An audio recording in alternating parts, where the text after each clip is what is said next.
আসসালামু আলাইকুম সবাইকে। আশা করি সকলেই ভালো আছেন। তো অনেকেই আমাকে প্রশ্ন করেন যে ভাইয়া একটা ফলের ঝুড়িতে কি পরিমাণ মাছ রাখা যায়। তো আমি আজকে সেটাই আপনাদেরকে একটা শর্টসে দেখায় দিই।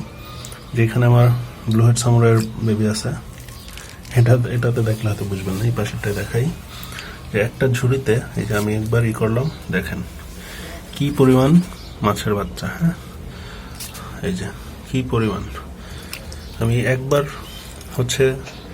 খেয়াল দিলেই এই যে কি পরিমাণ মাছের বাচ্চা উঠে আসে।